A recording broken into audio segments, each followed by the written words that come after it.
ऐसे ही श्रीमद् भगवद गीता अध्याय नंबर 4 के श्लोक नंबर 34 में गीता ज्ञान दाता यही है जो कुरान शरीफ का ज्ञान दाता है। वो कह रहा है कि वो तत्व ज्ञान के अंदर उस पूर्ण परमात्मा की कंप्लीट जानकारी है, पूर्ण जानकारी है। उस तत्व ज्ञान को किसी तत्वदर्शी संतों के पास जाकर पूछ, गीता ज्ञान दाता कहता मैं नहीं जानता। यजुर्वेद अध्याय नंबर 40 के मंत्र नंबर 10 में भी स्पष्ट कर दिया है, वही वेद ज्ञान दाता भी वही है जो कुरान शरीफ का ज्ञान दाता है। वो कहता है कि परमात्मा को कोई तो शंभुआत्मा ने जन्म लेकर रामकृष्ण के रूप में अवतार धार के आना मानते हैं, कुछ उसको वो जन्म नहीं लेता जन्मा मानते हैं। इसकी यथार्थ जानकारी वो कैसा है भगवान, वो धीरा नाम देंगे, तत्वदर्शी संत देंगे, उनसे पूछो। ऐसे कुरान शरीफ में आगे दिखाता हूं अभी आपको।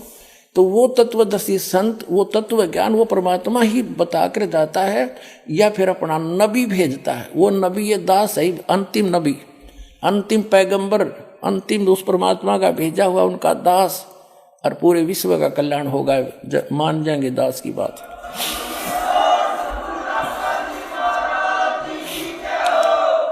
कुरान शरीफ का ज्ञान दाता अपने पैगंबर हजरत मोहम्मद को कह रहा है और किसी अन्य अल्लाह अकबर अपने से अन्य खुदा की, अन्य अल्लाह की जानकारी दे रहा है। देखिए अब हम यहां तक पढ़ चुके हैं कुरान शरीफ सूरत फुरकानी 25 और हम आयत नंबर यहां पर आगे हैं।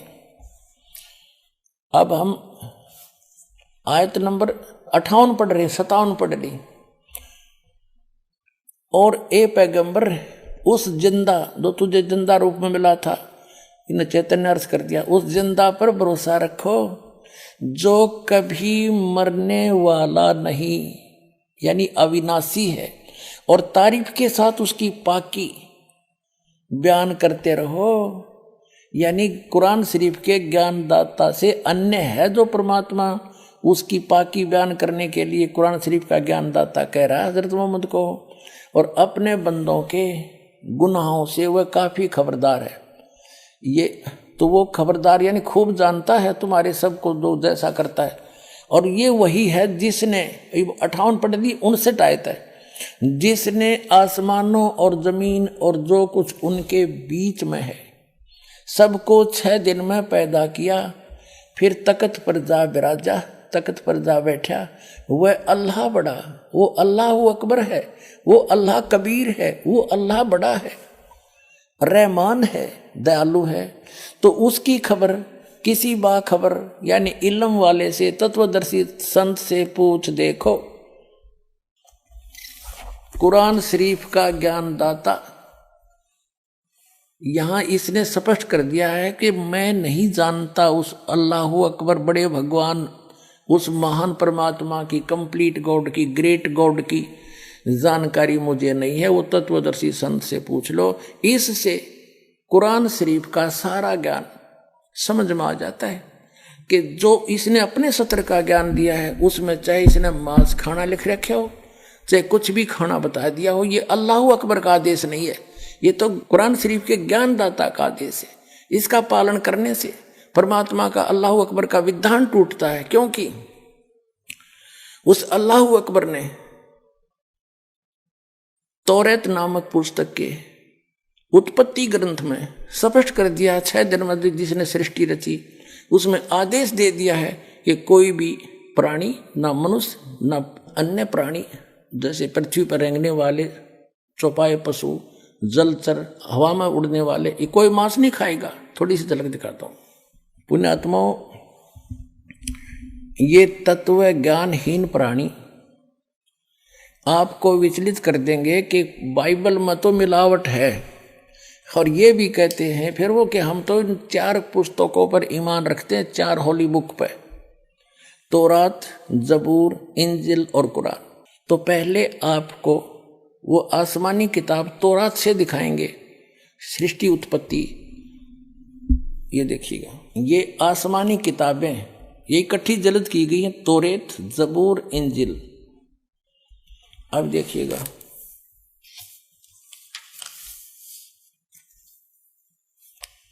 और ये यहां से छपी है बेंगलोर से।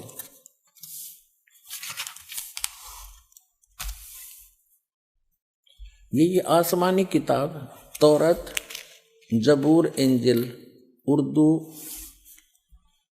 स्क्रिप्ट्स, ये यहां से ये देखो, copyright notice published by BSI 206 Mahatma Gandhi road Bangalore से, प्रिंटर्स प्राइवेट लिमिटेड बेंगलोर 94 की। ये 3 किताबें हैं, ये अलग अलग, कुरान शरीफ अलग है, इनसे न्यारी है। इसमें अब हम तौरात के अंदर दिखाते हैं, इसमें उत्पत्ति पैदाइश दिखाते हैं। ये देखो, ये है पैदाइश 1:1:24 प्रश्न नंबर 2 पे। यहां है खिलकत का जिक्र। खिलकत, खुदा ने इत्बिदा और जमीन और आसमान को पैदा किया।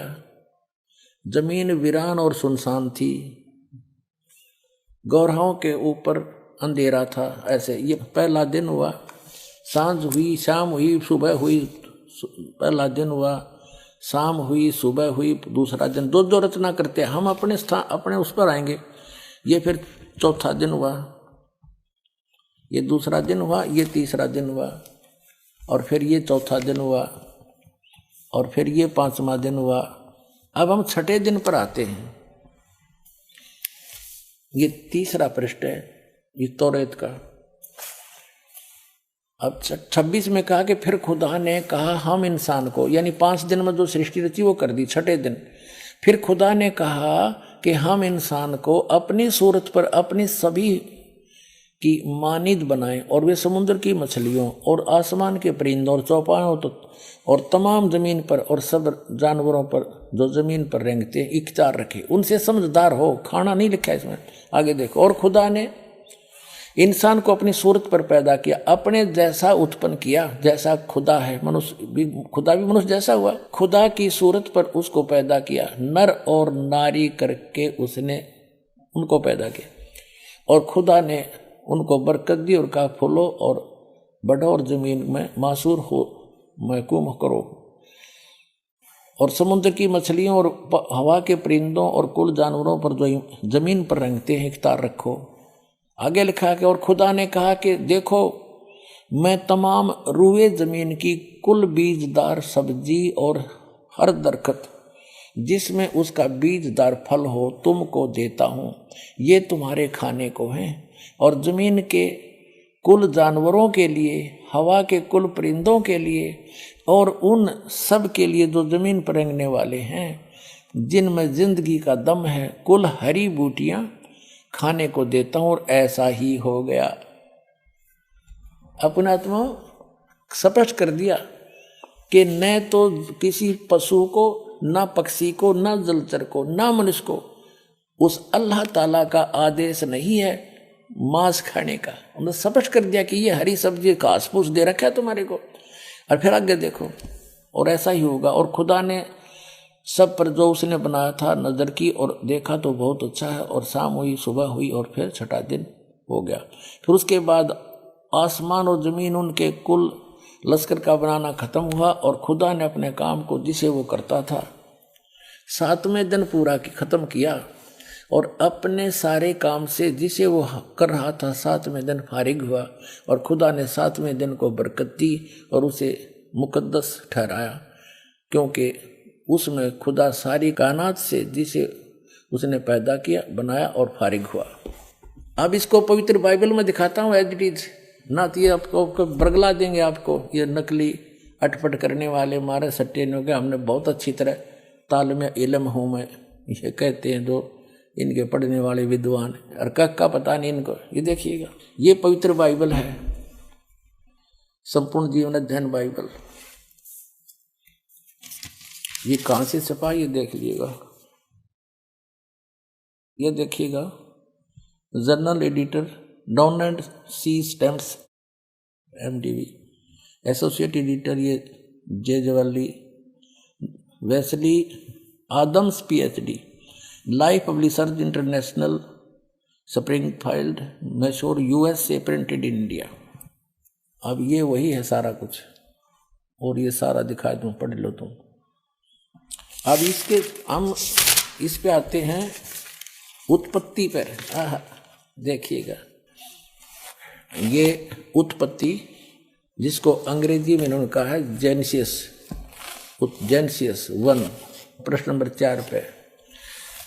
आदि में यानी प्रारंभ में परमेश्वर ने आकाश और पृथ्वी की सृष्टि की।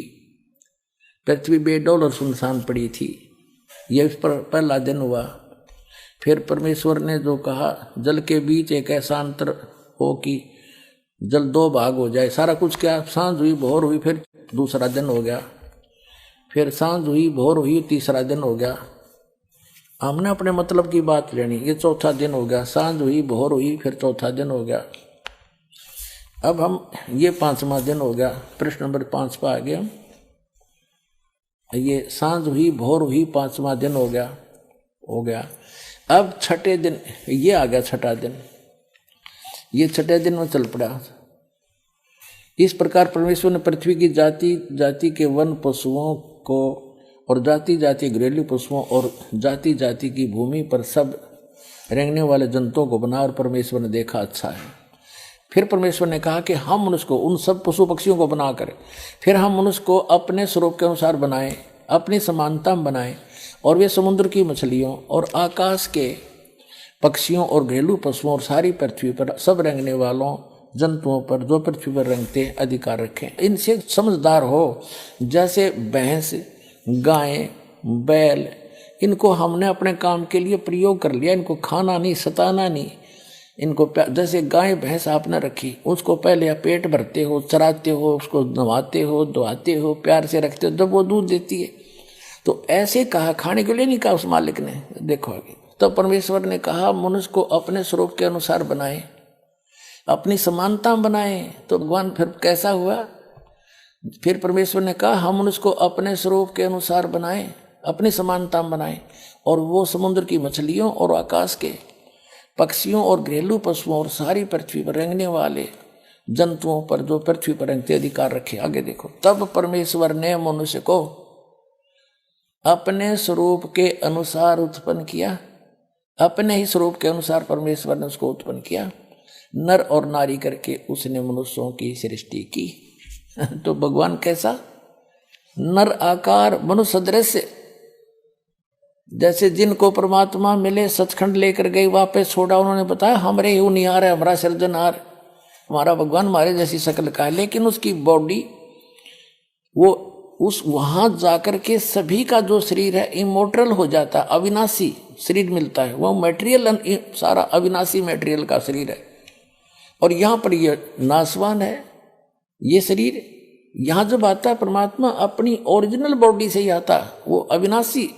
वो ऐसे ही किसी माँ से जन्म नहीं लेता, सह शरीर आता है, सह शरीर चला जाता है। आपको प्रमाण दिखाएंगे। अल्लाह अकबर सह शरीर आया था, बालक रूप धारण किया, लीला करते बड़े हुए, फिर सह शरीर चले गए लाखों लोगों के सामने। अब ये स्पष्ट हो गया कि परमात्मा ने मनुष्य को अपने जैसा, अपनी सूरत में, अपने शकल के अनुसार अपने जैसा रचा। तो भगवान भी, अल्लाह भी मनुष्य जैसा है। और आगे फिर वो क्या कहता है देखो, और परमेश्वर ने कहा नर और नारी करके उनकी सृष्टि की, और परमेश्वर ने उनको आशीष दी, उनसे कहा फूलो फलो और पृथ्वी पर भर जाओ और उसको अपने वश में कर लो, और समुद्र की मछलियों तथा आकाश के पक्षियों और पृथ्वी पर रेंगने वाले जंतुओं पर अधिकार रखो। यानी उनसे, जैसे इंसान ने शेर तक को भी काबू कर लिया, हाथियों को भी बांध लिया, तो ऐसे कंट्रोल करने के लिए कहा उन्होंने। आगे देखो, फिर परमेश्वर ने उनसे कहा, यानी मनुष्यों को भी, फिर परमेश्वर ने उनसे कहा कि सुनो, जितने बीज वाले छोटे छोटे पेड़, ये मनुष्यों के लिए आदेश है, सारी पृथ्वी के ऊपर हैं, और जितने वृक्षों में बीज वाले फल हैं वे सब मैंने तुमको दिए तुम्हारे भोजन के लिए। मनुष्य के लिए उस अल्लाह ताला का आदेश, अल्लाह अकबर, जिसने 6 दिन में सृष्टि रची, 7वें दिन तख्त पर जा बैठा, वो है अल्लाह अकबर है। वो अल्लाह कबीर है, वो कंप्लीट गॉड है, वो सर्जनहार है, वो क्रिएटर है। उस क्रिएटर का आदेश नहीं है मांस खाने का मनुष्य को, पशु पक्षियों को भी नहीं है। आगे देखो, तुम्हारे भोजन के लिए, ये तो मनुष्यों के लिए। आगे देखो, यहां आगे हम, और जितने पृथ्वी के पशु और आकाश के पक्षी और पृथ्वी पर रेंगने वाले जंतु हैं, जिनमें जीवन का प्राण है, उन सब के खाने के लिए मैंने सब हरे हरे छोटे पेड़ दिए और वैसा ही हो गया, यानी घास फूस है। और तब परमेश्वर ने जो कुछ बनाया था वो देखा तो क्या देखा, वह बहुत अच्छा है। तथा सांझ हुई फिर भोर हुआ, इस प्रकार ये 6वां दिन हो गया। अब 7वां दिन। यूं आकाश और पृथ्वी और उनकी सारी सेना का बनाना समाप्त हो गया और परमेश्वर ने अपना काम जिसे वह करता था 7वें दिन समाप्त किया। और उसने अपने किए हुए सारे काम से 7वें दिन विश्राम किया। और परमेश्वर ने 7वें दिन को आशीष दी और पवित्र ठहराया, क्योंकि उसमें उसने सृष्टि की रचना के अपने सारे काम से विश्राम लिया। ठीक।